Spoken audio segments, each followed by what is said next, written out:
What I did here on the left side is I took that valid book object method and I put it in a separate file. And then I've defined a bunch of different dictionary objects that are possible for our client to send to us. And in here, we will check whether our valid book object will return the correct response or not.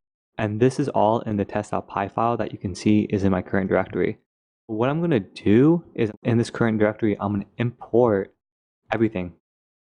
So now we should have access to all of these variables and this method from this terminal.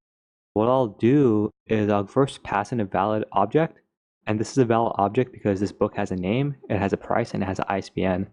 So I'll pass in a valid object here, and we should expect true, which we do.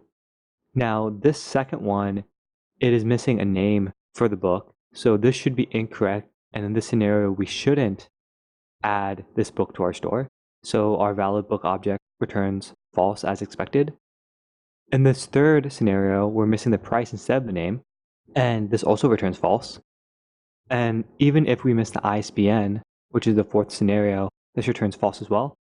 And if hypothetically our client sends us a request body that's empty, our valid book object method will also return false. So you can see here that this method does a fairly decent job of sanitizing. And in the next video, what we'll do is use this method and finish up the code that will actually add a single book to our book collection.